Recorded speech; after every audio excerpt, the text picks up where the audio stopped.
Casques bleus tués, ambassade française incendiée, échange de tirs et pillages, la tension monte en République démocratique du Congo. Les Français sont déjà en feu. Dites à Macron que ça n'est fini pour lui. Il retire ses mains du Congo. Des manifestants ont mis le feu à l'ambassade de France mardi 28 janvier. Des actes jugés inadmissibles par le ministre français des Affaires étrangères, Jean-Noël Barrot. L'ambassade du Rwanda, de l'Ouganda, de la Belgique ainsi que des États-Unis ont également été attaquées.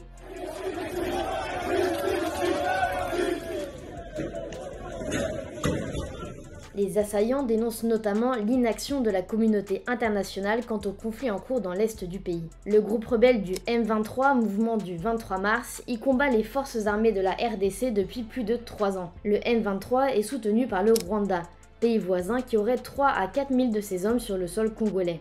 Ce que le Rwanda est en train de faire, c'est une complicité avec la France, la Belgique, les États-Unis d'Amérique et d'autres.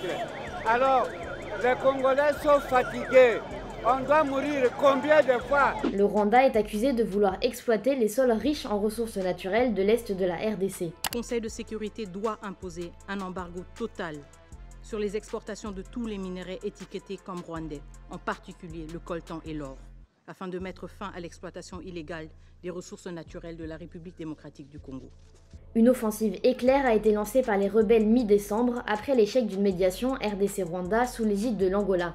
Dimanche 26 janvier, la capitale provinciale de Goma est tombée aux mains du M23 et de l'armée rwandaise. L'armée congolaise s'est effondrée en quelques jours et les casques bleus de l'ONU présents sur place n'ont pas réussi à bloquer les rebelles. Les combats à Goma ont fait au moins 17 morts et 370 blessés. 6 casques bleus originaires d'Afrique du Sud, du Malawi et d'Uruguay ont été tués ces derniers jours. Kinshasa a accusé le Rwanda de lui avoir déclaré la guerre alors que l'ONU a appelé Kigali à retirer ses forces de la région. Le Rwanda a répliqué dans la soirée conserver une posture défensive durable au vu des combats représentant une menace sérieuse à la sécurité du pays. La situation est d'autant plus préoccupante qu'elle alimente la crise humanitaire chronique dans la région.